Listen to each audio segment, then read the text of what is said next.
Bally's Bumper from 1936 was actually not the first game with bumpers.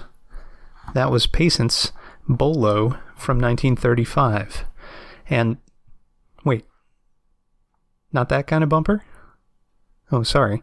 This is Nick Baldridge with the For Amusement Only EM and Bingo Pinball Podcast, and you're listening to the SNES Podcast with Greg and George.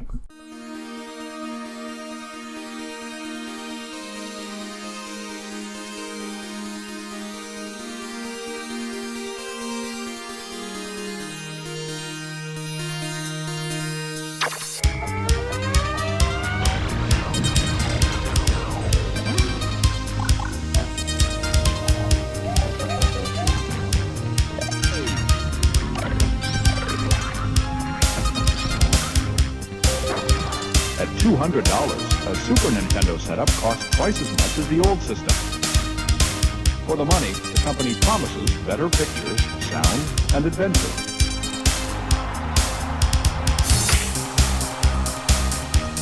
Now you're playing with power, superpower. You're the king, I tell you! The king!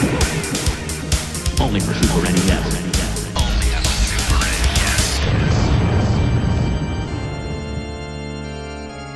You're listening to the SNES Podcast with your hosts, Soul Blazer and George.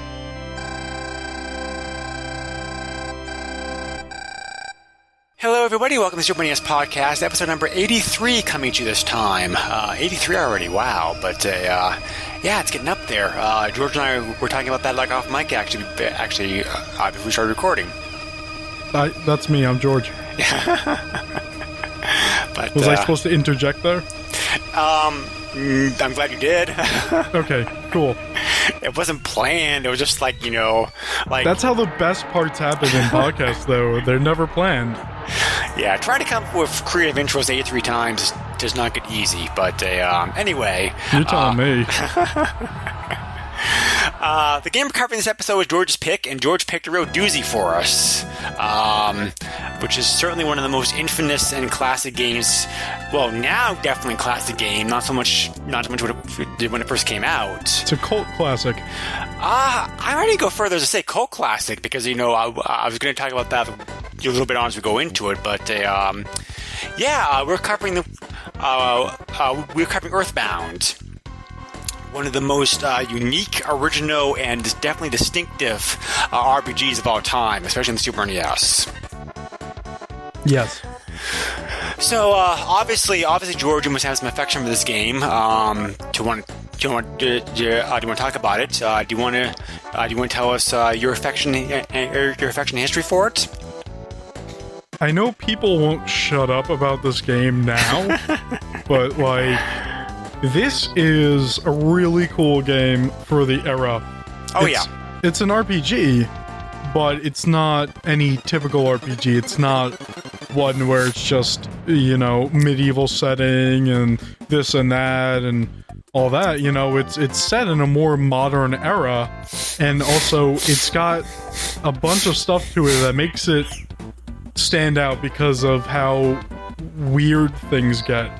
And how weird things are, like the music and the art style and everything. Right. So this game really stands out, and it's really good too. Not many major problems that I have with this game. So yeah, I agree 100%. Yeah. When was your first time playing it? Oh geez, I emulated it years ago. Yeah, I actually missed this game when it originally came out for numerous reasons. A lot of people did. Yeah, so it was also, I guess the reason I missed it was because that. Let's go into the stats here real quick. Earthbound was developed by two companies working together: Ape, which is now known as Creatures, the same company that's behind the Pokemon franchise, and HAL Laboratory, which worked very closely with Nintendo over the years, and is also responsible for the Kirby franchise. Published by Nintendo. Creatures is behind Pokemon? I thought they were. I know Game Freak does it. Was that the name of it?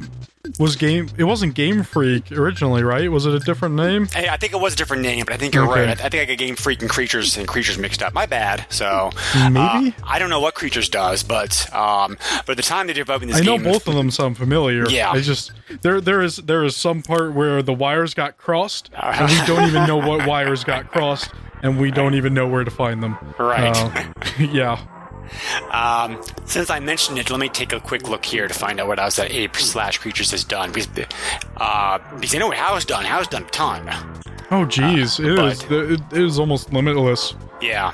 That list is very long. What is? The list of games that Hal has done. Oh yeah, I mean, like, you know, they're also the ones behind the Bomberman franchise, I think, too, right? Trying to remember. They?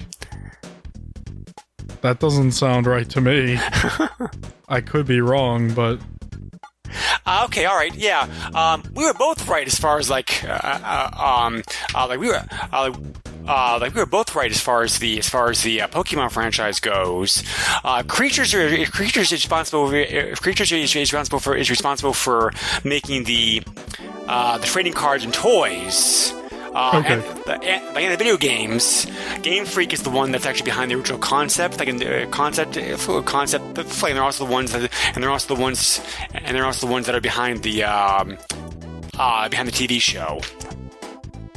Okay. So, Creatures has also done Mario's Super Picross, and they also developed the Game Boy camera. Ooh. And they're also the ones who also developed the other two games in the Mother/Earthbound franchise. So okay, yeah. So, but yep, in store active today, just like how is. So, anyway, those two companies work on the game together for Nintendo, which published the game. Came out in Japan originally in August of 1994, and North America in June in 1995. So pretty late Super NES release. Yes, it was a sequel too. Yeah, sequel to the series in Japan is called Mother. Right. As I'm sure we all know. Right. If not, it's called Mother. There you go. You learned something. 1989, Famicom, supposed to come out here in the U.S. The game got as far as actually being like translated and ready to go, but never actually got released. Right, until recently, where Yes. they released it on the Wii U Virtual Console as Earthbound Beginnings. Right. So, yes. And then also, Earthbound is definitely strange in the sense that strange in the sense it has a game both before and after that never officially, at least for a long time, got released in the West. The sequel to the Earthbound is Mother 3, which came out for the GBA in 2006. Originally designed as being N64 DD game, which you can probably guess the reasons why that never happened. Yeah. So and that game also did not get released in the West because they figured that it wouldn't sell. Well, it's one of those accounts where they could be possibly wrong. Right. But there is a fan translated ROM available online if you look in the right places. Yep, that's been out there for a while. Oh, yeah. I believe the people even said that Nintendo can take it and sell it with that translation. Right, which they never will, but they won't because it's Nintendo and they have to do things oddly. Right. Well, I mean, even Nintendo gets surprised sometimes. I mean, for example, the weekend recording this, the Super NES Classic Edition just came out. Yes. And the highlighted game on that is the never-before-released Star Fox 2, which I never imagined Nintendo would pull out of their vault. So, for them to not actually... only that, they also, isn't it the most updated version, which wasn't leaked before or something like definitely. that? Yep. Yeah. Yeah. So that's interesting. Yeah, so, I mean, you probably can say never with Nintendo, but not always. They are capable of... Mostly unlikely. Yeah. Yes. they are capable of throwing curveballs once in a while, but just don't expect it. Just don't expect it as much as Microsoft and Sony do. But speaking about curveballs, this game's definitely like a curveball. A curveball in terms of like weirdness, like a unique factor to it. So a big reason I missed this game back when it came out is because when it came out, I was in college. My game time was therefore a lot reduced. I wasn't playing RPGs during this time period. So also the fact that this game is also more expensive than the usual game because it came bundled with the extras with it, the strategy guide and also the stickers. So, and also the fact that even though it reviewed very well, I was going to bring this up later on, the game reviewed very well by all the major magazines and publications that looked at it, but the marketing campaign was, in a word, awful. So, yes. I mean, seriously, look up a commercial on YouTube, like what they tried to do. They're trying to do a tie-in to the Scratch and Sniff sneakers. Yeah, I'll be okay. Scratch and Sniff sneakers is all right. I'm going to cut this out of the podcast episode because I'm going to now create Scratch and Sniff sneakers. Anyway, Scratch and Sniff stickers. Try saying that 10 times fast. Scratch and Sniff stickers. I was going to start, but go on. Their marketing campaign was kind of based around the stickers, in which they kind of were trying to use the heavy, sarcastic phrase, "This game stinks." Because the right, I remember seeing something like that. Yeah, it's like what were you guys thinking? But it's so weird because the game's weird and it's weird anyways. To market it, maybe you should do it weird, but this is a different kind of weird. It's just I don't even know. It's weird that pushes you away, not pulls you in. Right. So scratch this and smell it. Oh, it smells like dog poop. Yeah. Ugh, I don't want to buy this game now. Yeah, because it made me smell dog poop. It was definitely a pretty unique idea having Scratch and Sniff stickers with the game because I can only think about one other game I ever had that actually did that. Leisure Suit Larry 7 also came with stickers with it. I don't want to know what those scents smelled like. Some of them were quite good. There were some good smells in there, and there as well as the bad ones. So, but it was mixed bag. But so just a combination of the fact that my playing time is limited and the game was more expensive, and I heard about what kind of a weird game it was at the time. It just didn't appeal to me because I was kind of very heavy fantasy / Square / Final Fantasy mindset of the time period. So I did not play this game until about 5-6 years ago, the first time. In emulation. First playing Mother on the NES so I could compare them, and then playing Earthbound after that. You played through the whole Mother? Yes, I did. Wow. Because that game is... It's necessary to grind in that dang game. Well, it's necessary to grind this one too, but you're right. Not as much. Right, the grinding. Yeah. Mother's definitely a classic 8-bit style RPG. There's a lot of exploration needed, a lot of grinding, a lot of very, very vague hints and clues as to what to do next and where to go find something. That doesn't make it a bad game. It just makes it harder to get into for people. Because and back then the guides I was using, there actually was not too many great guides for the game at that point. There were a couple of small ones, but there really wasn't anything in loving detail telling you what to do and how to go about doing it. Right. Where there is now, of course, because the franchise, as you said before, has kind of developed a cult following with it. So, but anyway, yeah. So, I didn't. Yeah, the game's okay. I probably, I would have played it if it had come out originally planned, and I probably would have liked it a lot better than as a kid. But now, I thought the game was just it was okay. But Earthbound definitely was a lot more fun. I can't think about Mother 3. I've not played that yet. I do want to sit down eventually one of these days and play it. I did play a little bit of it, and it plays a little bit differently than Earthbound. Oh yeah, I'm sure it does, but the battle system and stuff like that. Yeah, I mean, like, and the fact that the Mother franchise is a franchise really pretty much only in name only, there's not really too many things the games have in common. I mean, there's some connections, but it's not as much as, like, sequels to, like, other games exactly. would be. Yeah. So, I mean, like, kind of like almost like the Final Fantasy games, like, how they, right, the Final Fantasy games have, like, certain things and items and themes that carry them across. The Mother franchise is kind of the same way, but yeah, because, Earthbound was renamed as Earthbound in North America because, of course, we never got Mother over here, so they needed to make the name a little bit more simplistic. So they're like, okay, the game's about aliens coming to Earth, hence Earthbound. So, I think it's a fine name. It's just like back then nobody really knew that it was a sequel to a game that was released in Japan. Right. So, but we've talked a little bit already, like about how quirky, unique this game is.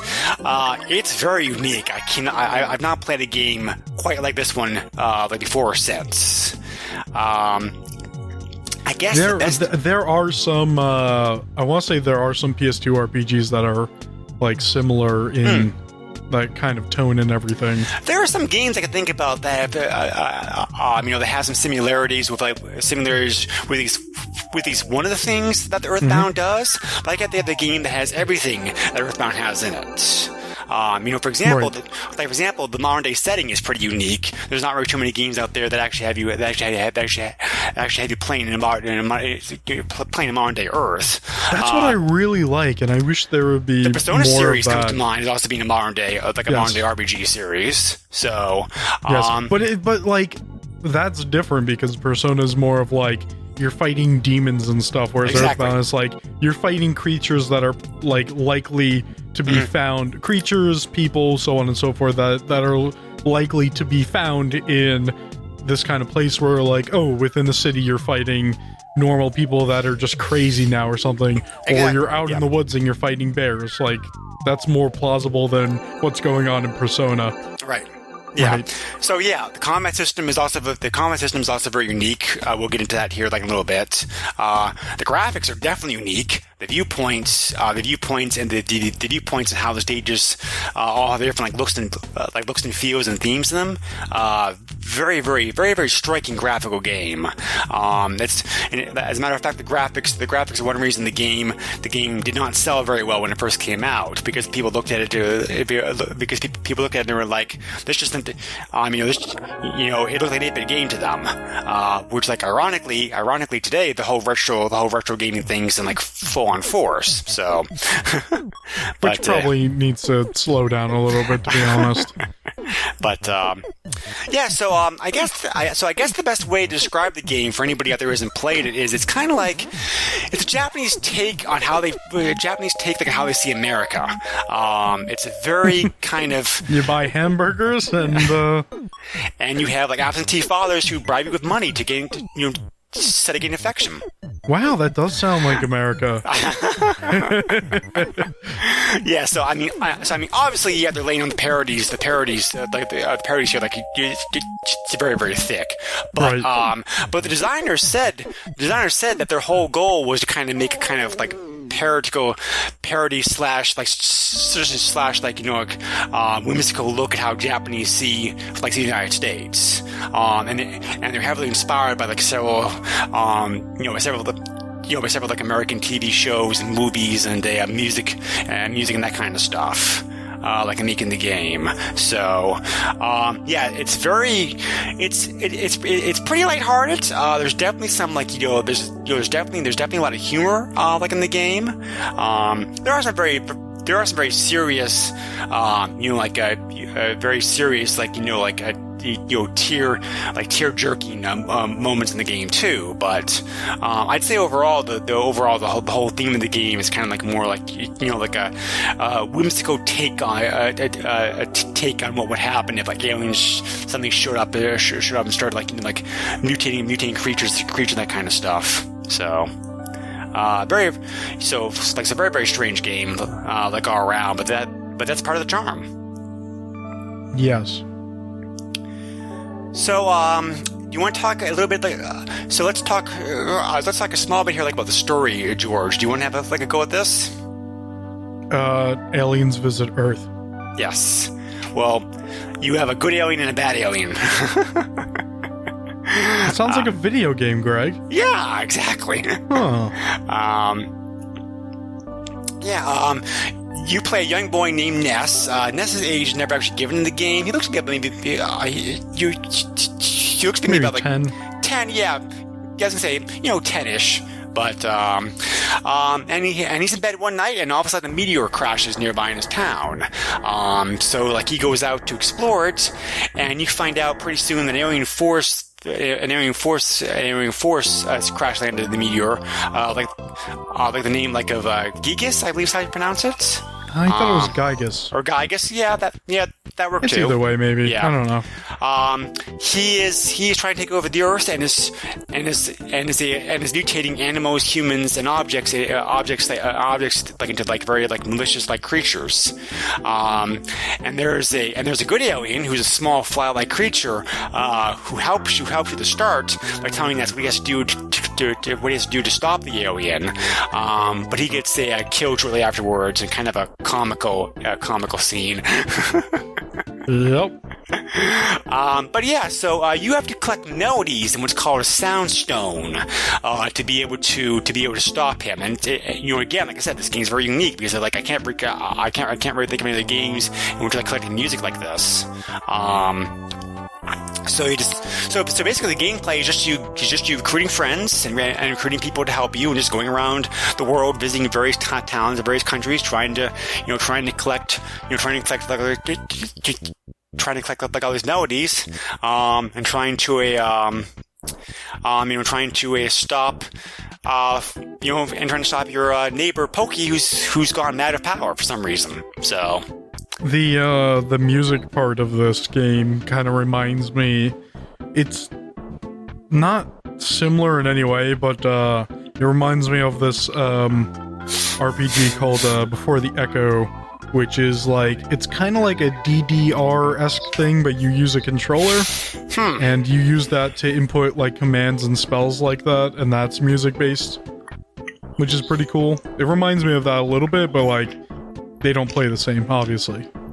Right. Yeah. I mean, and of course you have Zelda Ocarina of Time, which Link has to collect various melodies of players like Oriana to be able to advance in the game. But right. So like I said, again, this game uses elements that a few other games have, but again, the main reason I think this game is very unique is because of the fact that it has all these different ideas and themes in it that really did not get included in any other games. Period. So we already mentioned the graphics a little bit. The graphics are very, boy, how do I even describe the graphics in this game? They're strange. Well, the graphics are good, but the presentation, the art style is pretty interesting. Oh yeah, I mean, because of stuff once you get into a battle, there's a background that's it's the only word that I can really think Trippy. of to yeah, you know what? You're right. I was gonna say funky. Yeah. They both work. Yeah, no, they do. I wasn't thinking about trippy. I was thinking more of funky, but that works. Yeah, so there's stuff like that. It's interesting though. So it's kind of when you get into a battle, it's technically, I guess you could call it a first-person kind of view or something. Right. Where you don't see your characters, but you see the enemies, and the enemies are more detailed sprites than the overworld. Yep. Yeah, it's one of those games. But then the background is all funky, or trippy. One of those. Maybe trippy, funky, right. trippy. And they're all different colors, and even the music is interesting. It's kind of warped and out there. Yeah. Yeah. Yeah, it's really hard to describe, but yeah, I mean, like, yeah, I think you're right. The graphics in the game do look very good, like overall. You know, they do have different themes, like, you know, like certain the graphical style would change in certain stages. Like, there's some stages, the stages of the game that are very septutoned, and there's another stage I can't remember exactly which one it is right now, but it has kind of but it's very dark. They're very dark, so it has almost like a black and white feel to it. Right. You know, so the graphics themselves are quite good by 16-bit standards. I mean, like, in the sprites, your character sprites walking around the map are a bit kind of small, but they are, like, you know, like, colorful, and they are detailed. The battle sprites look great, I think. You know, the enemy sprites that you're fighting, like, whatnot, those are, like, very large detailed. Yes, they are. So, yeah, and combat itself, the combat system in this game is very unique, because, of course, like George said before, your characters don't show up on screen, you just see the bad guys. You do see attacks being made, so and you do see the hit points of your party, whatnot, on the top of the screen. You can have... Bottom of the screen. Bottom of the screen? Oh, yeah. Yes. Yeah, you're right, sorry. Sorry? Is it maximum of 3 people in your party at once, I think, George? Oh, geez. I want to say that's remember. Right. Yeah, so that might be right. Yeah, so and if you fall in combat, you get sent back to the point in the game like we'd saved last. The flames have your money, which was a staple for RPGs at this time period. Yes. Yeah, there's no game over. It's just you were beaten so badly that you somehow ended up at the last hotel or drugstore or whatever. But the really bad thing about that, and one of the bad thing about that though, and one of the few knocks, that I'm going to give this game is that, you know, that Ness, your main character, he's alright, but everybody else is unconscious. So you have to go to a hospital to be able to bring them back to life. In certain towns, the hospital's like way far away, like where I came back to life at. So good luck getting back there because you're going to need it. So yeah, this game is much easier to play in emulation, like using save states. It's much easier to play if you don't screw up. Yeah, that too. Yeah. So, but on the bright side, this game has a feature I love that I wish like more games had. Once you progress to a certain level, the game would just be like, okay, you're powerful enough, you automatically win. Yeah, but the problem is it doesn't give you enough XP then. Well, yeah, but you wouldn't get but that's the whole point. That you wouldn't get much XP from those guys in the first place because you're so overpowered. I guess that's true. But and also the fact, like, you know, enemies will also like running away from you a lot more too once you reach a certain level. So which is fun. Yes, it is. So bow down to me. I wield the plastic yellow bat. And, you know, moving around is also important in the game also, because like because whenever possible, like, you won't try to approach an enemy like behind, because that will increase your chances like being able to get like a free hit on them to start the combat with. Or you could try to slip past them. Yep, that too. Yep. You can see the enemies in this game. Many like most RPGs this time period had random battles. You weren't able to see the enemies like you can in this game. So like that's nice. And a trick to the game is if you show up on the screen and you're like, okay, there's way too many enemies like on the screen, or like, you know, those enemies are blocking where you need to go. Try leaving the screen and come back on again. That may cause the enemies to change. Yeah, that stuff is weird. Yeah. So like you can, it's interesting because like you can defeat some enemies and walk away, and you can walk back like a minute later, and then like different enemies have respawned. Right. So, yeah. It depends on what area, though. Right.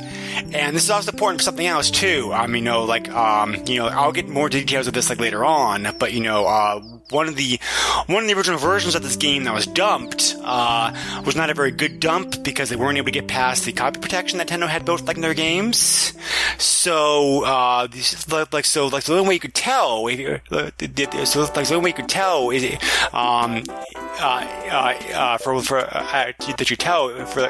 if you're playing a quote unquote bad dump or a good dump is try to see how many enemies are on the screen, because the bad dump will cause a lot more enemies to show up on the screen at once as a way of deterring / punishing the player, like for cheating, pretty much. That's a good way to grind. So, just play the bad dump. Well, there's something else happens also toward the end of the game. Yeah, when you beat the game or whatever, it erases it or whatever.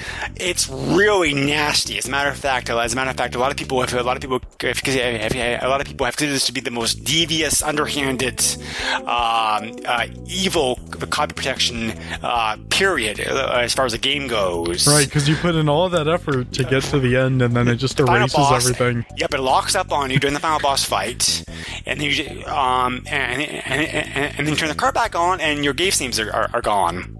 Poof. Yep. So it's like, if that happened to me, I would have been furious. I would have been like, throw the Super NES out window, furious. I probably would have threw the cartridge in a fire. So I mean, yeah, that is real. So like, you don't want to play all the way through this game in emulation to find that happened to you, because what happened to you in emulation too. So yeah, you definitely want to know early on in the game if you want to have good, most copies of the game out there, I think these days are the good dump, but they ironically enough, conversely enough, the first dump of Mother also had a problem with copy protection.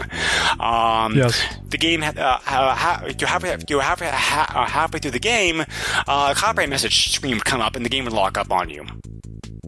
I thought it was the same thing where you got to the end. That's what I heard. I never ran into it myself personally, but when I remember reading it online, it was about halfway through the game. Oh, okay. It maybe happens at different points for different people. Maybe, I don't possibly know. But yeah. So. But anyway, so yeah, I mean, like, and we mentioned it before. This game does, this is an old RPG, so it does require grinding. It requires, I want to say, a lot of grinding for grinding. It's not the most grindiest RPG out there, but it certainly is up there toward more higher tiers for the higher tiers for grinding. There's definitely a lot of towns where you're like, okay, I need to get more money to be able to buy this stuff, or I need to be able to get more experience to be able to unlock skills to be able to beat this boss guy. So you definitely so even if you do what I do and just fight all the enemies all the enemies that you can when you're going around place to place. There's still some areas quite frequently in the game actually we have to just stop, take some time, 10, 20, 30 minutes, whatever, and just build up a couple levels or whatnot. So. Right. The average length for the average length for playing this game is estimated to be around 35 to 40 hours, for game length, which is a little bit on the long side for an RPG at this time period. But that's because grinding probably takes up a good third of that probably. I want to say. So, I mean, obviously, if you know what you're doing on repeat playthroughs, you can minimize that. But I'm just saying for first time playthrough of the game. Yep. So yeah, so there's that grinding that you have to deal with. Honestly, the more you go into the game, the easier it gets, because there was a point that I hit where I was decently strong and I was defeating enemies that when bundled up they give me more than 1,000 experience. Mm-hmm. And around the levels that I was playing, you only need 4,000, 5,000 experience to level up. Right. So I was leveling up a good amount on top of beating bosses that give you a bunch of bonus experience as well. Right. Yeah, and those boss fights are tough. There's a lot of tough fights in this game. Yes. But yeah, there's no shame. There's definitely no shame like in this game losing to a boss several times. Because certain bosses, even if you are powerful enough, certain bosses you have to perform certain skills or certain attacks to be able to counter them or to be able to inflict up damage to be able to beat them. So yeah. Is there any shame to losing to ants? Depends upon the ant. Well, it was partly a joke because I never lost to an ant, but I don't think I did either. But I did lose to that early on in the game. The first place I really had to grind. That game punk you have to beat to be able to advance the game. He kicked my ass a couple times. Yeah, that'll happen to you. That's a tough fight, so that's probably the first place you have to grind. Yeah. So, the inventory system in this game is not that good. I probably would say the inventory system is probably the weakest point about this game. It's definitely kind of mirrored in like 8/16-bit style games of time period. Not only the interface kind of clunky, I think, because you have to go through multiple screens to be able to do some functions. But your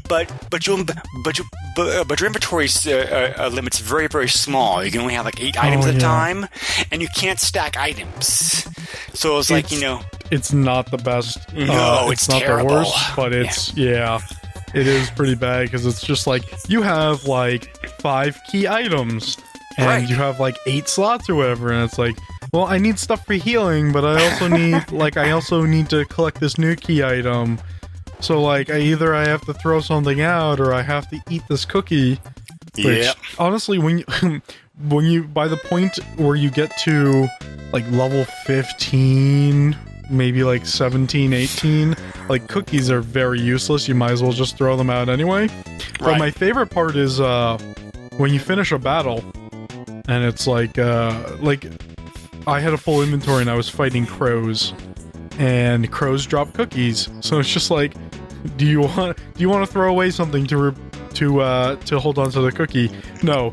Ness abandoned the cookie. He just left it there. He just left it there on the grass. He abandoned it.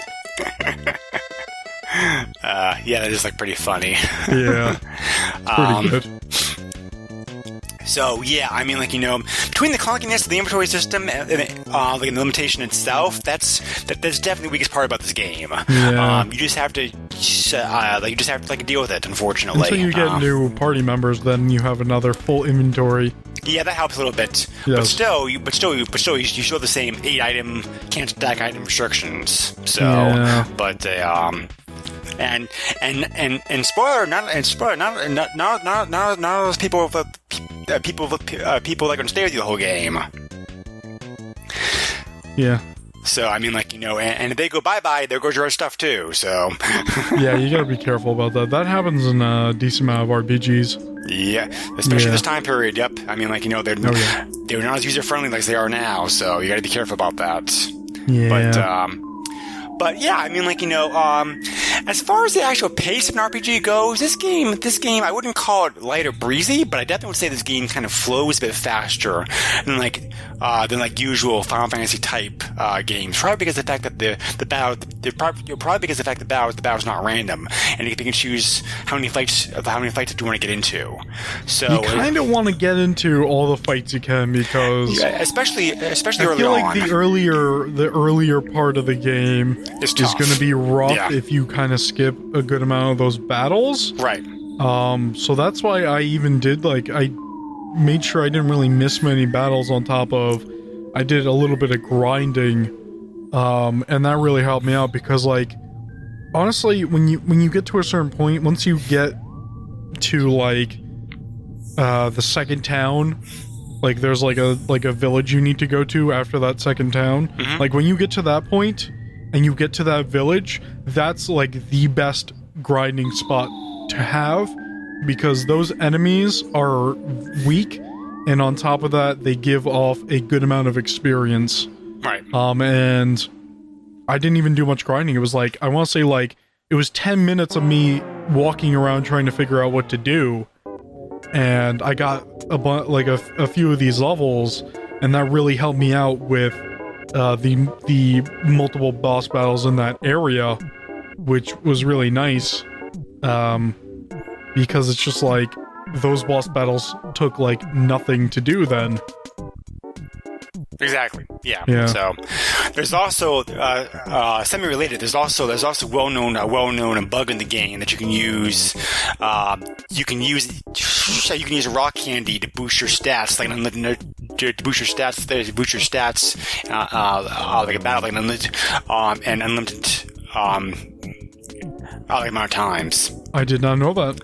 Yeah, you have to have one of your two very bottom spaces of one of your character's inventories, and you have to use it with any condiment. Preferably the sugar packets or like the jars of deli sauce, because they'll increase one of your stats by 2, like opposed to 1. Huh. So I know there's a trick with the eggs that you do.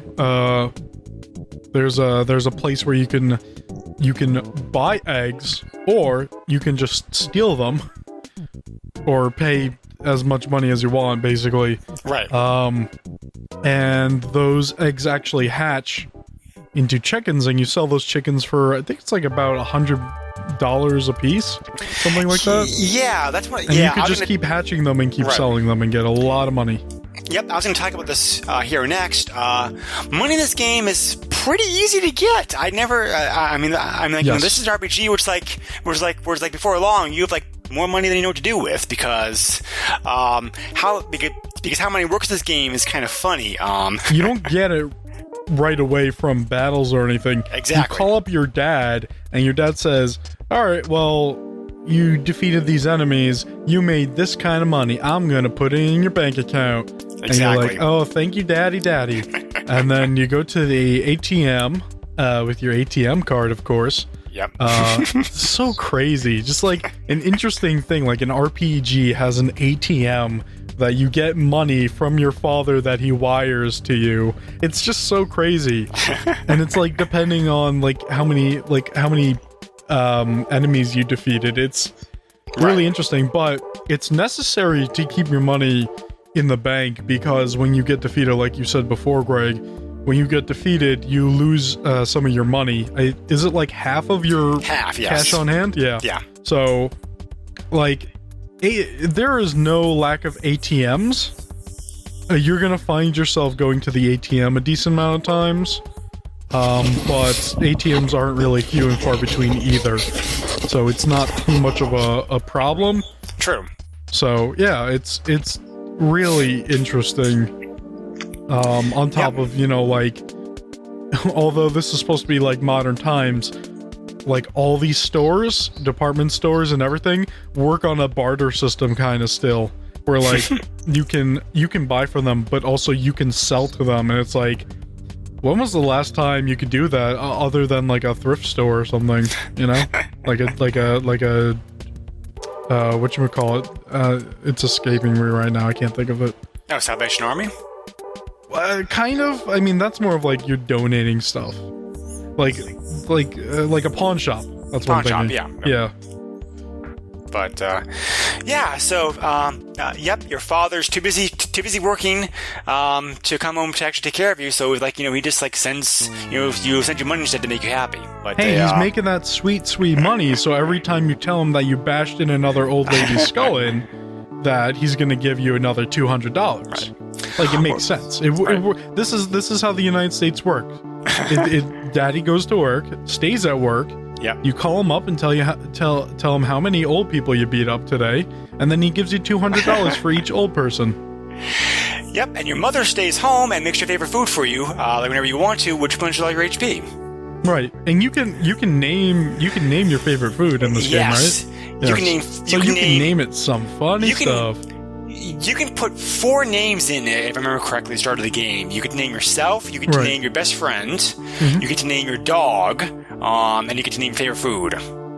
Is that dog part useful? Is that because I know in the beginning... The dog's not very useful, no. Right. But, your favorite food, you can name it some interesting stuff. Yep, I use pizza, because because pizza is my favorite food. So Isn't that the default one? I don't know. Or is it hamburger? It's like something like that. It's something like that, yeah. Yeah. So we will get into the naming system later on because it plays a very key role later on in the game. But, I think in Mother 3, there's one that you can name your favorite like move or something, and then that's like one of your attacks, and that can be pretty silly too. Yeah. Yeah. There is fast transport available in this game also. Buses, right? Yeah. What? Buses? There's several in the games. There's buses. There's also a hot air balloon. There's also that comical two musician group rock band bus that's always they're always broke. They're always like, hey, we need $5,000. We need $10,000. That's a lot of money. Yeah, but like I said, money's not a problem in this game. You know, you just need to bash in old people's skulls and get money from Daddy that you can pay for this poor group of people. And I usually had money. Yeah, I usually had spare money always on hand in this game. I mean, like there's really only a couple of spots where I didn't have enough money to be able to buy the stuff I want to. So, money's not a problem in this game. So thank God for that at least. So, there's several methods of fast transit that are available to you. Like some better than others. There's also very interesting enough that they I can't think of the exact name the game calls it. The UPS type service that you can use to mail items from town to town. It's something Express. Yeah. So Espresso Express? That's not right, is it? Maybe something like that. Yeah. It's something like that. Yeah. Yeah. But pretty unique. The music in this game is very good. They definitely, like I said before, the programmers were inspired by a lot of like American, British rock and pop music. So there's definitely some recognizable tunes. Escargot Express. Oh, yeah, that's right. Escargot. Yep. So. And your little sister works there. Yep, she does. What? Like how? Yep. Like she's younger than you, and you're like 10 or 11 or something. Like I said, this is how the Japanese like see America. Yep, children working because they can't afford anything else. They need the whole family working. Yep. The music of this game is very, very good. Like, it's a good soundtrack. Like I said, definitely some recognizable tunes, some definitely like inspired by tunes. There's a lot. There's some rip-offs. Yeah, there's some blatant rip-offs actually. Yes. The producers said that the producers said they felt they could get away with that because they kind of figured it was covered under parody laws. And apparently they were right. We'll talk about this later on. It's very appropriate fitting music. I think. I like the most part.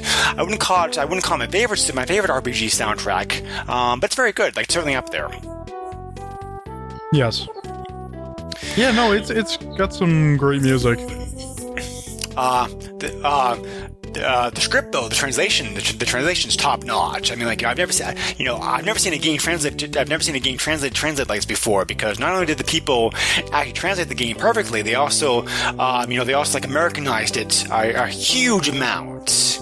There's a whole bunch of pop culture references to like movies and TV shows and music and whatnot in here. So it's like a lot of it's very comical, tongue in cheek. There's definitely some there's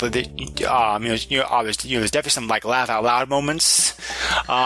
For this time period, 95, to have a game translated and written as well as this one is, it's very amazing. The whole script's like extremely well done. I would have to agree. You don't really see any errors, and definitely the things that it's referencing and all that. Like, it just gets it. This game just gets it. The script. the script had to be good. It had to be good to be able to go hand in hand with the over top parody vibe that the actual gameplay is. So, like, if the script was so the script was faulting, then it would kind of hurt the gameplay. But because the script's so strong, it really supports the gameplay. The gameplay and both of them blend together with like a very seamless and very fun experience. You know what my favorite part is? When you walk into a specific building and you talk to the people and they say, "Hey, we're working on Earthbound 2." Yeah. Well, one of my favorite things in this game, and it's and this is definitely an Easter egg, because it's very, very hard to be able to do this. But the dialogue during this whole chain is hilarious. There's a guy in Tucson, one of the other towns, that's sitting, sitting outside of a hotel room. He's sitting at a table. So you talk to him, and his response changes every time. But generally speaking, just like he makes it clear in his conversation tone that he doesn't really to talk to you. Like, he just sees you as being like annoying kids, which is what you are really. But if you're persistent and talk to him 20 times. On 20 time, he'll be like, "Just shut up and leave me alone already. Like, here's $50. So like, he'll just fork over like $50 to you, and that and that will more than enough like pay for your like night your night at that hotel if you want to." That's more than anyone's ever paid me to shut up. Yeah, because it takes 20 times to be able to do it. I don't think, I don't know how many people actually did that back then. Stuffing an Easter egg. That's pretty interesting. I didn't even know that was a thing. Right. Stop talking to me, kid. I'll pay you money. Like, wow, like, you must be really bothered. Like, what's your problem? Right. So, I mean, it definitely is. But again, it definitely seems strange to be playing a Japanese-made RPG, and this game definitely has a Japanese feel to it. To all of a sudden come across like a cultural joke about Bugs Bunny, or a cultural joke about like Benny Hill. It's like, what the hell is this doing in here? But I like the relevant part with the cult that dress up in interesting clothes. Oh yes, yep, yeah. So, but hey, blue, it works. Blue.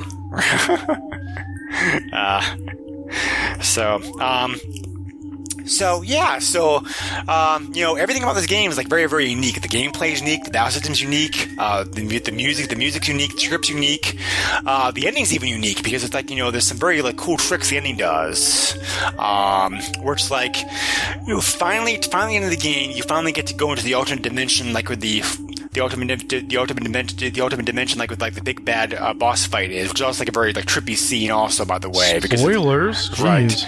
Well, I mean, like like all spoilers off the table at this point. At this point, if you don't want to know how the game ends, you just skip ahead like 5 minutes. All right, sorry, I gotta go, Greg. But so you finally get to him, and you defeat him.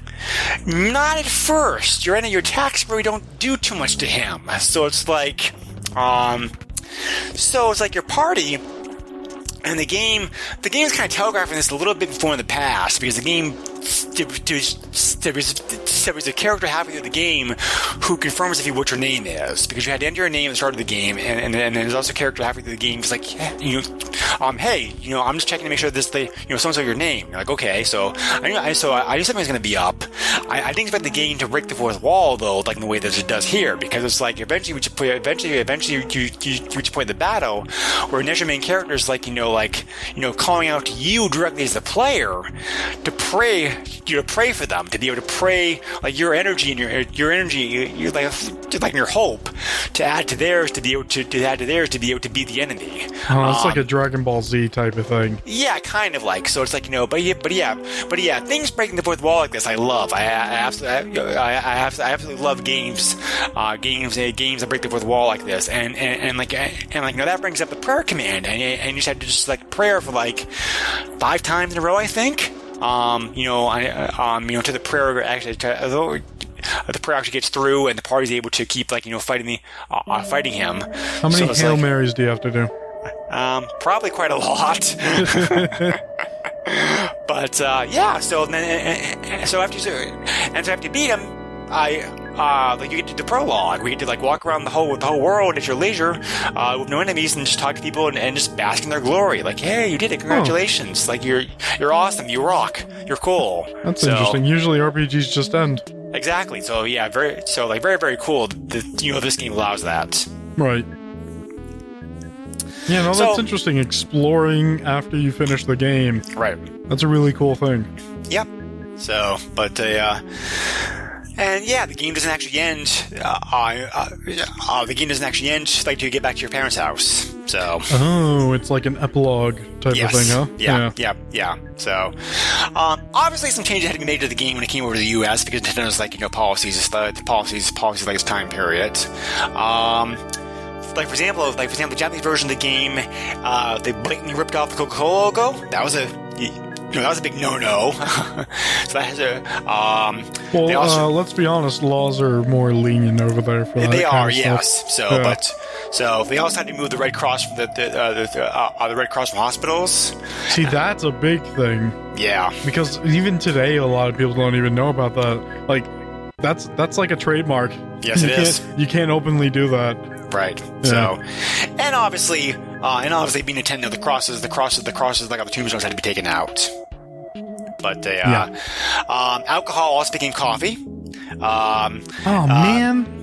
There's a dream sequence in the game in which Ness is nude in the Japanese version, but in the US version, his pajamas on. Oh, of course. Right. You gotta shield yourself from nudity, because as we all know, all Americans are born with clothes on. That's a fact. Well, this one's very racially insensitive because the Japanese version of the game, you mentioned these guys a short time ago, George. The happiest blue cult. They had white robes in the Japanese version of the game that made them look a lot like the KKK. Yeah, that sounds about right. So that was. But they were making it accurate to the U.S. Kind of, I guess. Kind of. I mean, let's not get into it, but it's still a thing. They kind of took the whole the whole parody thing a little bit too far. That you only in one case, I think. And I don't know. I mean, if they were doing something really bad, where they were chasing after somebody who was different from them, sure. But if it's just a group that looks like something that's relevant to what's like a group in real life, you can kind of get away with it. Well, anyway, they definitely changed their look like the U.S. version of the game. Oh yeah, no, because Nintendo of America is censorship friendly. Yes, yeah. Especially during this time period. So, yeah. But they censorship isn't really much of a big problem now with Nintendo. No. I mean, there are some things that come through that are censored, removed or changed or whatever. Right. But for the most part, not too much anymore. Yeah, most companies like only very, very little of that these days. And also, what's the point? Because honestly, you could kind of just go get the original version. Right. Although you might not be able to read it, but it's still there. Mm-hmm. Right. So, yeah. So this game definitely, like I said, when it came out, I looked at all the magazines, all the magazines and sites that covered the game at the time that covered the game at the time it came out.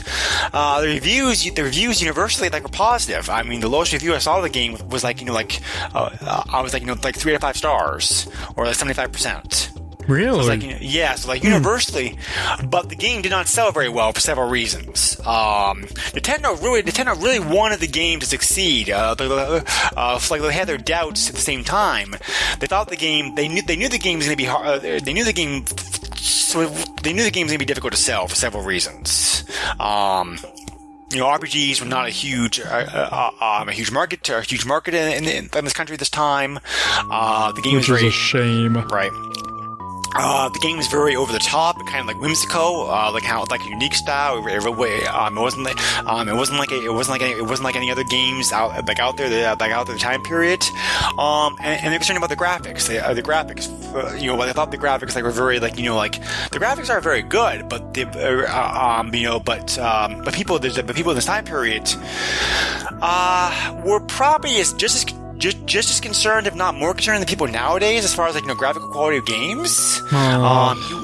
You wanted games, and this was big. I remember this happening quite a lot back then.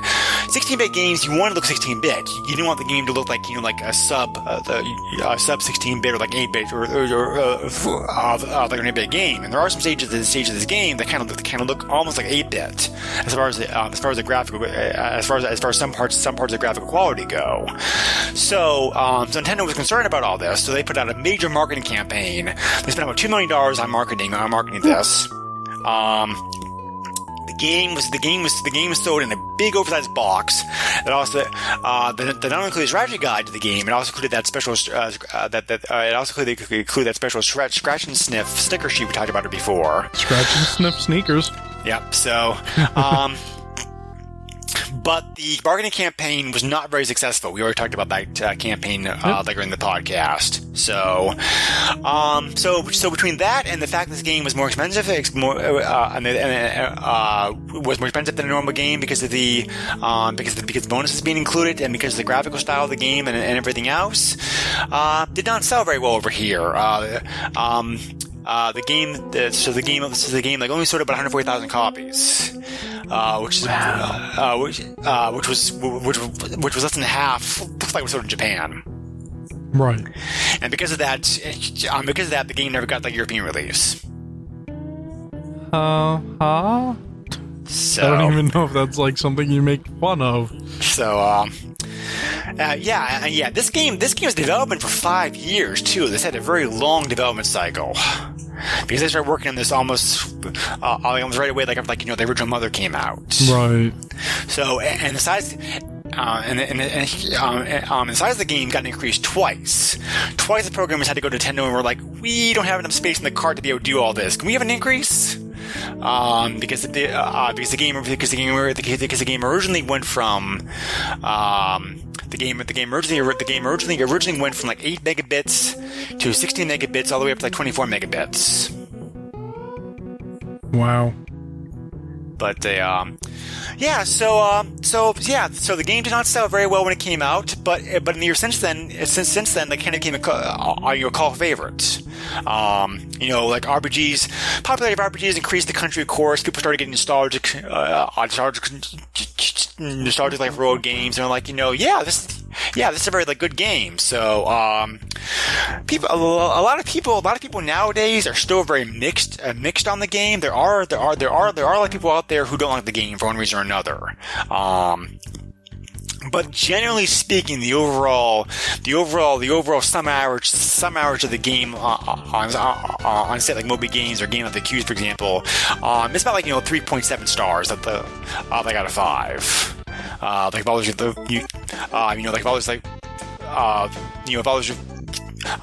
reviews factored in. NES became popular enough to be used as playable character. In the Super Smash Bros. Games. Right, except nobody knew where he came from. which is one of the reasons that the game kind of experienced a spike in popularity because of that. So, but right. And for a long time, this game was not available because of, and so the only way you could play it was by paying a lot of money for a copy of the game online. We will talk about pricing toward the end of the podcast, but but let me just say right now, as bad as the pricing of this game is now, it was worse several years ago before the game got released again. And for a long time, it was commonly believed, and I believe this myself too, as a matter of fact, until I started doing research on it. It was believed that problems with the copyrights to the music was the reason why the game was not getting a re-release. Apparently, according to Nintendo themselves, that's not true. the speculation is the real reason the game did not come out for a long time is that Nintendo just didn't think the game was like worth the time to bother porting over the Virtual Console system because it wasn't very popular. That sounds like a Nintendo thing. Yep. So. Yeah. But finally, back in the I have the year like right here. I want to say 2012. It finally got the game finally showed up like in the Wii U Virtual Console system. And then last year it also came out like the 3DS virtual system as well too. So you can play the game like both ways now. If you want to, and of course, it's also it's also one of the games included like in the Super NES Classic. If you're lucky enough to be able to actually be able to get your hands on like one of those. There's a local game store over here giving away 2. So. The strategy guide, I don't know if the Virtual Console, on the Virtual Console, the version of the game also includes strategy guide, like on there too, that you can like, that you can also like read and access, like you play as you play through the game. Wait, really? Yeah. What?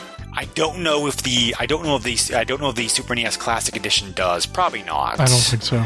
But the Virtual Console version on the 3DS and the Wii U definitely do. I didn't know that. Yeah. That's how I played this, was through the Wii U.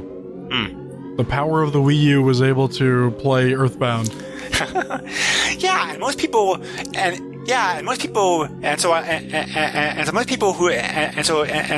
played the game the first time, the on the system have commented on the fact that the game holds up very well today, and I'm inclined to agree. Yeah.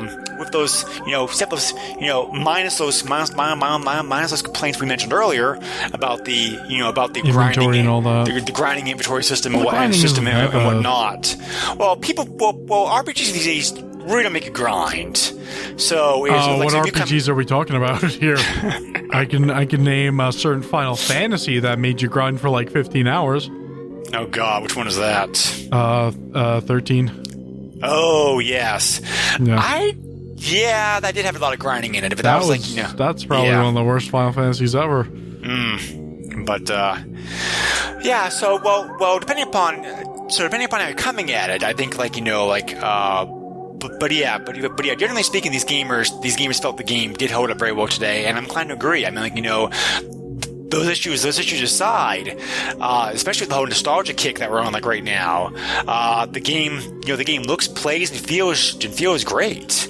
I think nowadays in 2017 we're in a better position to be able to appreciate the game and its humor and its nuances and its unique factors a lot more now that the games could back when it originally came out in 1995. Right.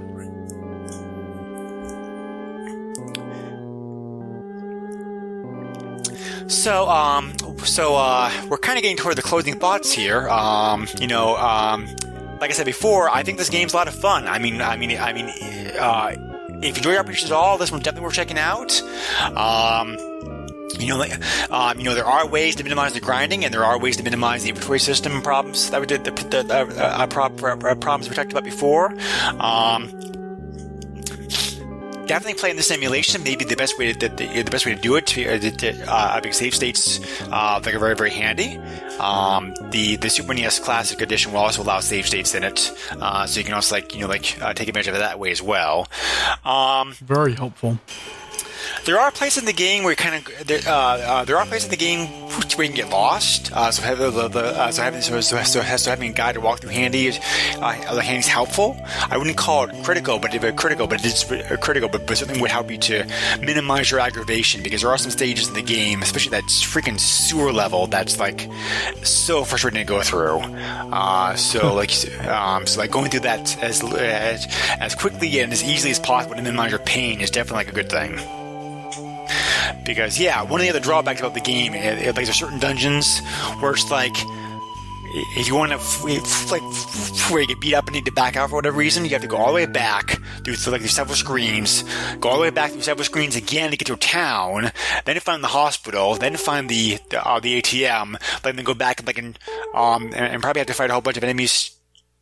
Just to get back to the dungeon in the first place. So, not fun. But again, this game really just is not any different than any other RPG of the time period as far as like having to deal with this frustration. So as long as you come into it without mind, the humor, the graphics, the graphics, the soundtrack, the script, like it all comes together very, very well, and it's like still a very fun, tongue-in-cheek, kind of a like very good start RPG. Not the easiest one out there this time period, but definitely not the hardest either.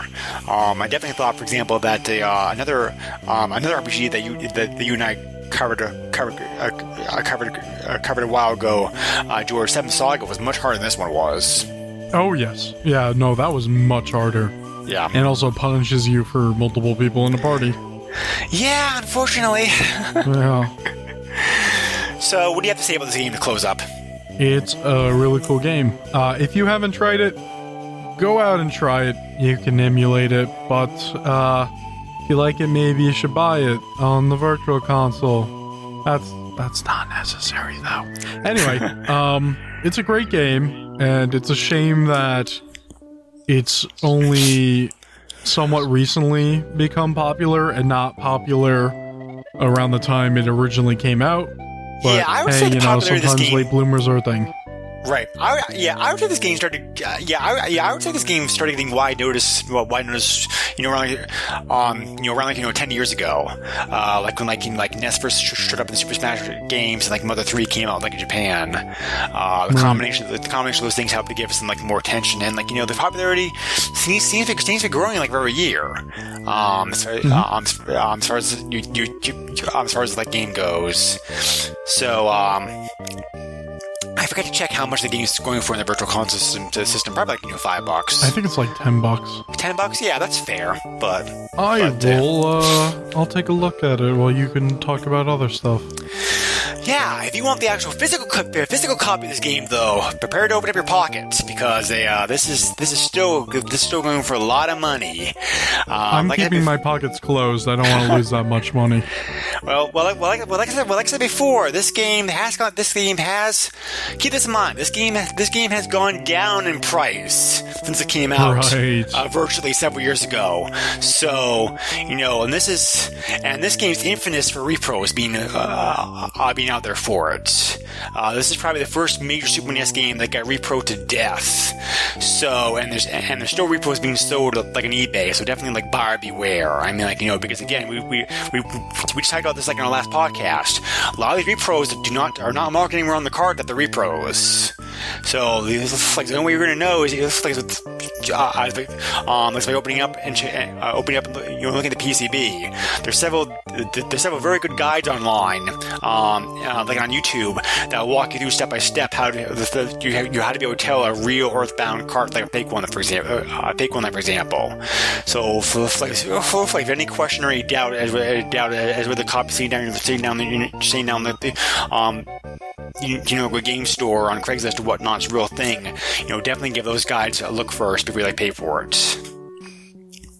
As a matter of fact, it's so bad that a lot of the listings for this game that I saw for authentic carts, both being sold now and recently sold, they actually show the PCB of the game with the cart to prove to you that's the real thing.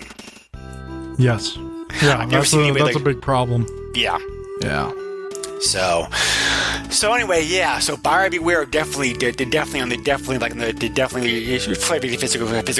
card, because like I said, none of these ones I looked at, and this game is plentiful on eBay. None of these ones I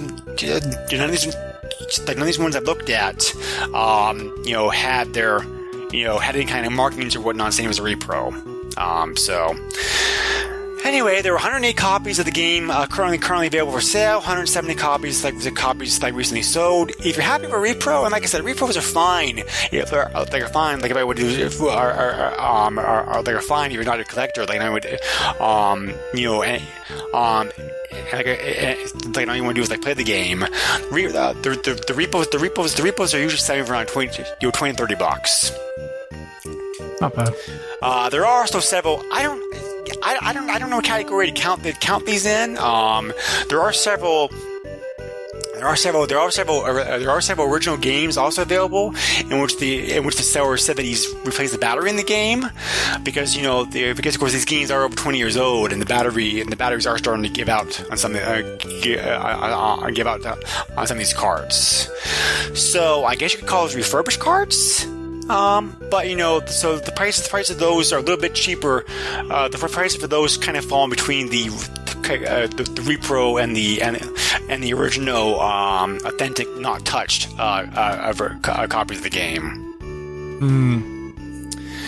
So anyway, physical copies, the real shindig. And again, I'm going to remind you guys, this game used to be more expensive. Card only, anywhere from $50 to $200. Yep, that sounds about right. 50? Now, really? Yeah. Huh.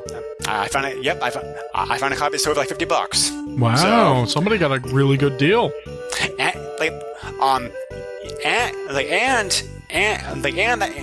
that one also came with a strategy guide. Oh, dude, that's a super deal. Yeah. So did it also come with a scratch and sniff sneakers? No. Okay. And some of these cart, some of these cart prices did also come with the strategy guide. So like they weren't always like cart only. If you want CIB, if you want the whole thing with the box, the guide, the game, and the sticker sheet, are you ready for this? Go on. I found copies, CIB complete copies, recently sold anywhere from like $444 to $540. What? Yeah. What? So if you have a complete copy sitting around in your closet, you can make a lot of moolah selling that sucker. Jeez. Yeah, and people I talk to, sealed copies of this game in the past have gone for like several $1,000s. What is going on? This is one of the holy grails, like the library, just like it always has been. Because this, because of the small print run, and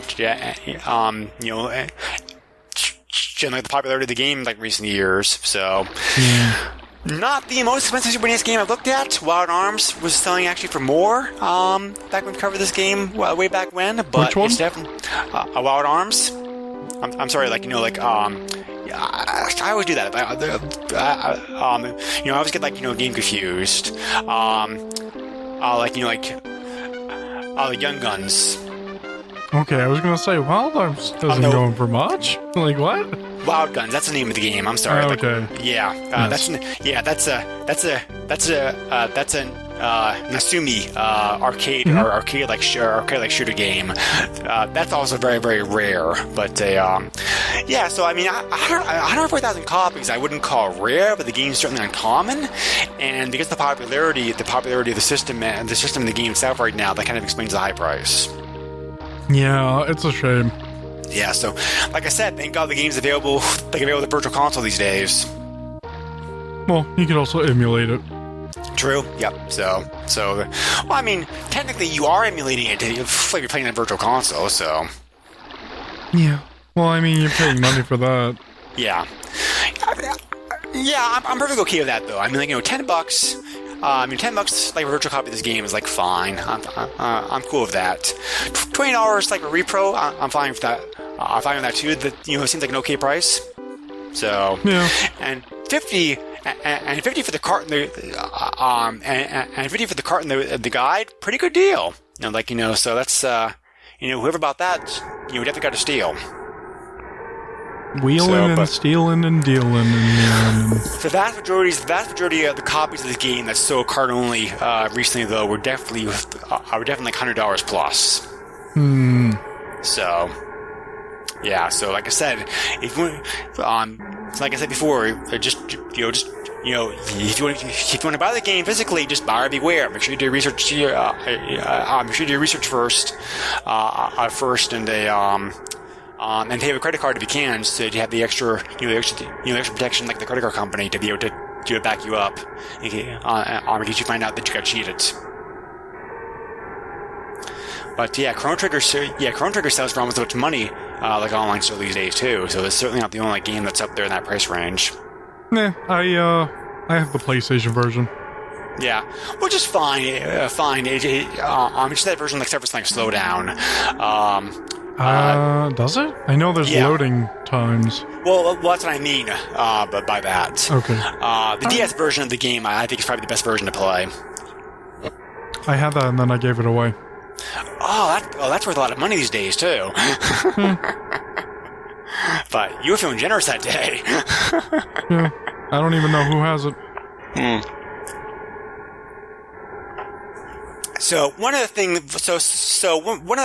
final thought about this game that's kind of interesting.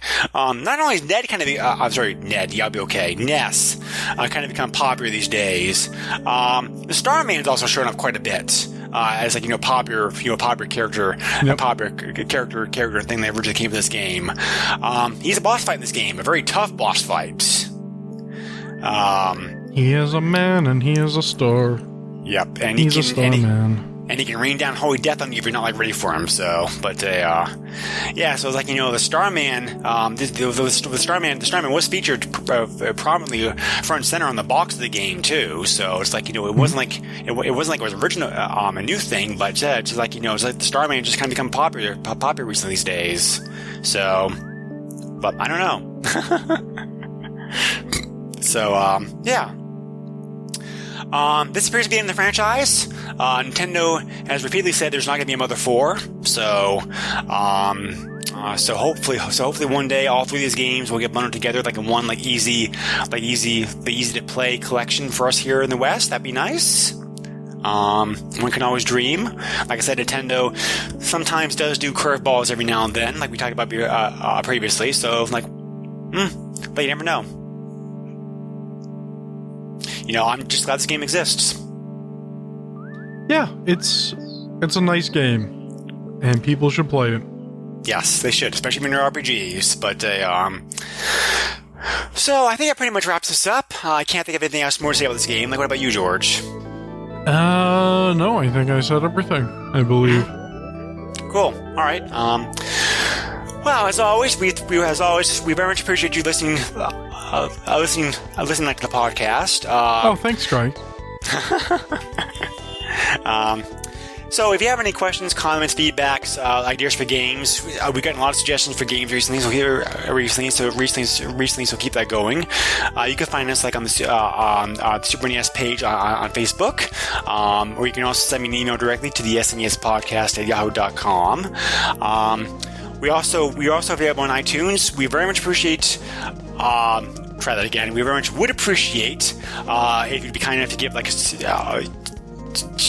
us a review on iTunes if you enjoyed the podcast. Preferably 5 stars, but we're not going to force you. Whoa. Yep, and we're also available in Libsyn. There's Libsyn, and we're also a proud member of Throwback Network and Retro Junkies. George and I also do another podcast together, the PlayStation Power podcast, which is not user-friendly, by the way. Just a warning, where we cover PS1 and PS2 games. Wait, did you just say it's not user-friendly? Did I? I meant to say adult-friendly. I think you mean family-friendly. Oh, jeez. We're going back to scratch and sniff sneakers here. Yeah, no, it's not family-friendly. I hope it's user-friendly. I hope it's easy to get to. Yes, I hope so too. And to be fair, I don't think George and I really swear all that much in the podcast either. For that trip. I don't know. I think I'm the main offender there. You probably are. Yes. You should listen back to the episodes and yeah. Yeah, you should listen to that. It's a good podcast, and it's not because I'm saying that. Because I do the podcast. It's a good podcast. George also does 2 additional podcasts also. And which podcasts are those, George? I do Master System Masterpieces and the Box Fort. Cool. But so let me also finish off this podcast by saying by doing like a bonus feature. Oh no! I've also been, I've been asked recently by some people if they know of any other podcasts besides this one that also covers Super NES games. Yes, listen to PlayStation Power. Well, I was going to say, as far as this is the only podcast, to my knowledge, that's that's dedicated to Super NES podcasts. There are, however, a number of other podcasts that have featured Super NES games every now and then, flagging their episodes, and I can recommend all these podcasts very, very heartily because they're all like good shows. One podcast that has covered a lot of Super NES games, including this game, Earthbound, like a podcast called Watch Out for Fireballs. That's done by George. Yeah. Oh boy, have you been drinking tonight? All right.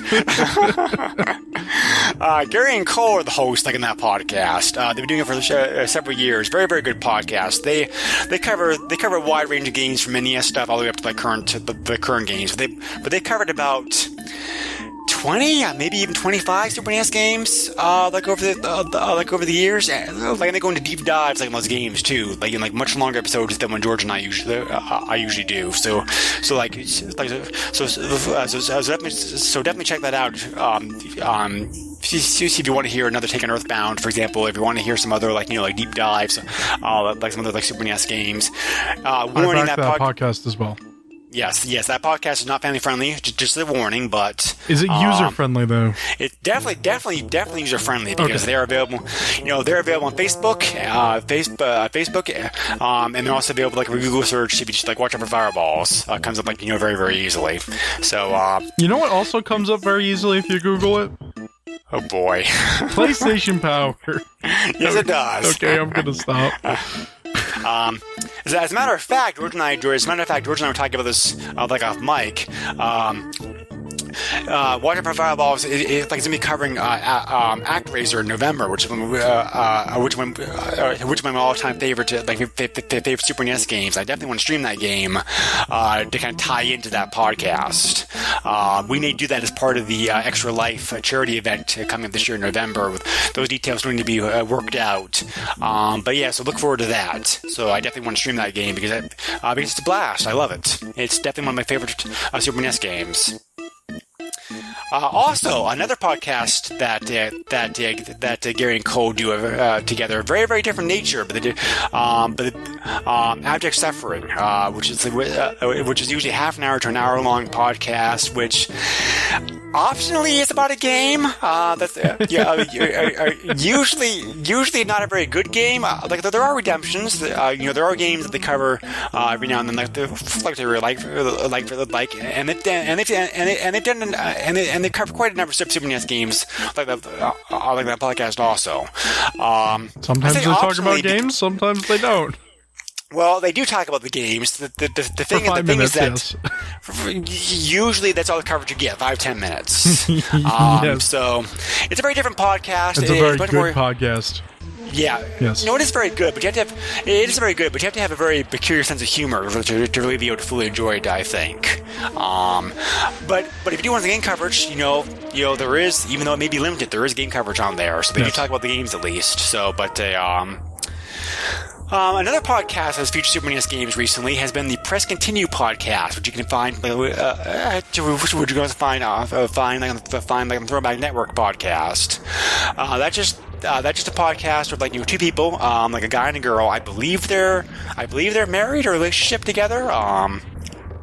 They just talk about various topics and various games. Not always, they do non-gaming topics on there as well. Also, and they also cover arcade, arcade and classic games. But they have covered a number of Super NES games recently. Most recently, Pit Fighter. So, oh boy, yeah. So if you want to hear another take on that, spoiler, they hated it as much as we did. Yay! So we should be friends.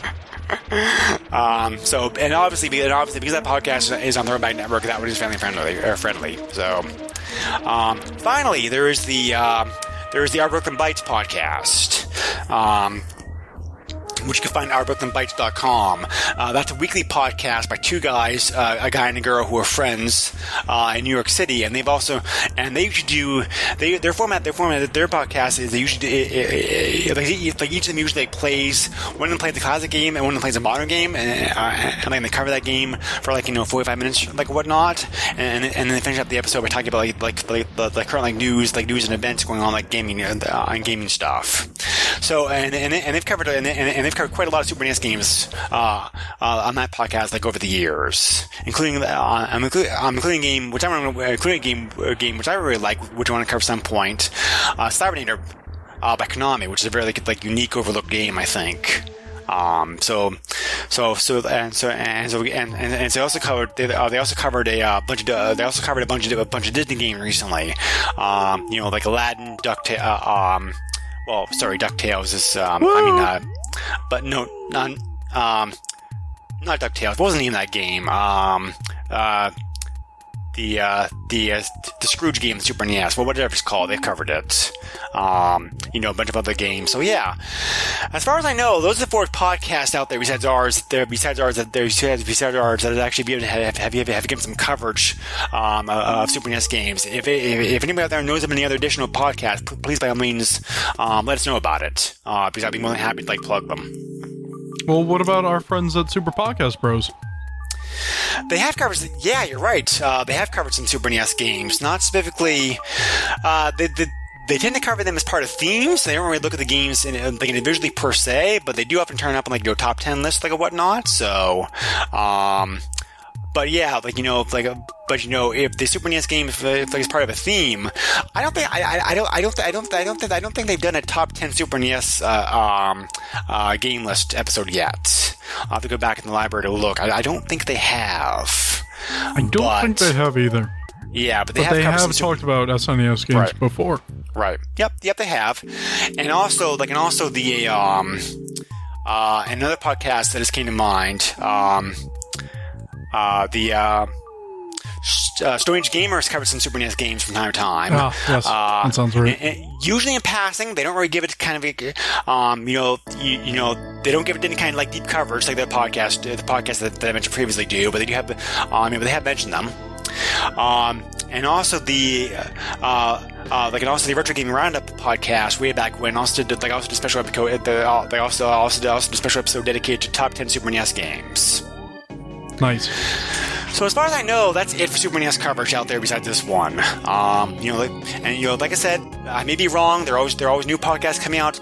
Coming out every week, it seems like. So if you know any of the podcasts out there, please let us know, and I'll be more than happy to check them out and plug them. But next let time, me know if there are any other PlayStation podcasts, because then I'm going to burn them to the ground. I mean, befriend them and not stab them in the back. I think Retro Gaming Roundup also did episode. They also did episode on top 10 PlayStation games. Okay. And WAF and WAF and Object Suffering, of course, have also covered PS1 and PS2 games. Mm-hmm. Super Podcast Brothers has done a top 10 PlayStation episode. I know that. So, pretty much. Yeah, actually, Brooklyn Bites and Prescott has covered PlayStation games too. Pretty much all the same podcasts we just mentioned previously have also covered PlayStation games. That's correct.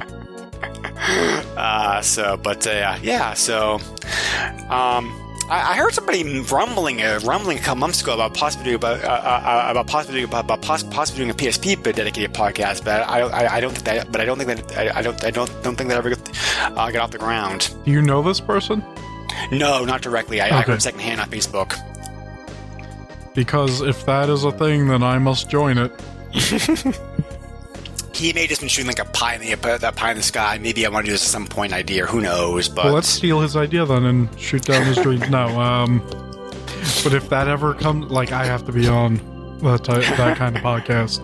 Right. I still play my PSP. Yeah, PSP is a good system, but in some ways, I'd probably argue the PSP was better than the PSP was better than the Vita. Maybe. That's a controversial topic. It is. That's why I said maybe. Right. So, but anyway, on this podcast next time, we're going to be looking at I think it's little known. It probably is. I mean, I'll be curious doing research on it to find out exactly how little known it actually is. But we're gonna be looking at a little known sequel to a very popular Atari arcade game, Paperboy 2, which is just basically Paperboy, with some extra bells and whistles they got to it. I don't know, Greg. I think that might be too big for me. It might be too big of a game. Definitely, definitely like a lot. Like, you definitely like a lot like quicker and easier than this game was. But what are you talking about? I finished this game in 5 minutes. You probably could. Like, I wonder what the. Are we going to talk about speed runs now? Speed runs, yeah. Like, I wonder what the speed run is. It's probably like it probably is 5 minutes. 5 minutes. 5 minutes. Like, because I'm sure there's like glitches in the game. That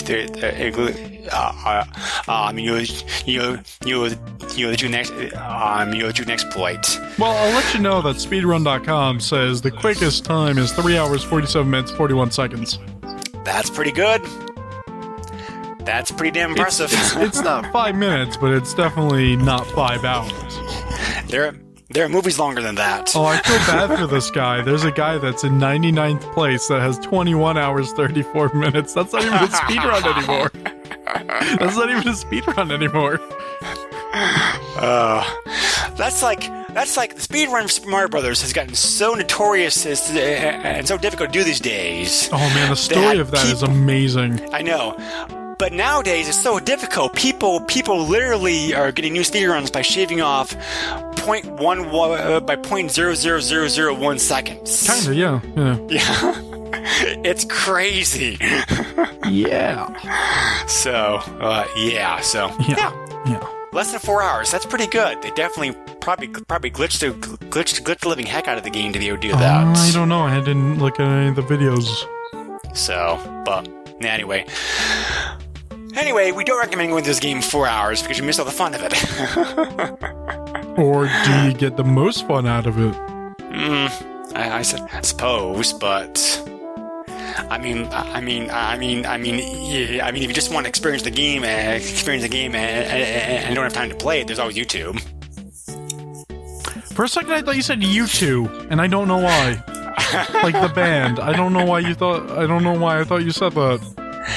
Yeah, there are Spinal Tap references like in Earthbound, but no U2 references as far as I'm aware of. I think we should end this podcast soon. Yes.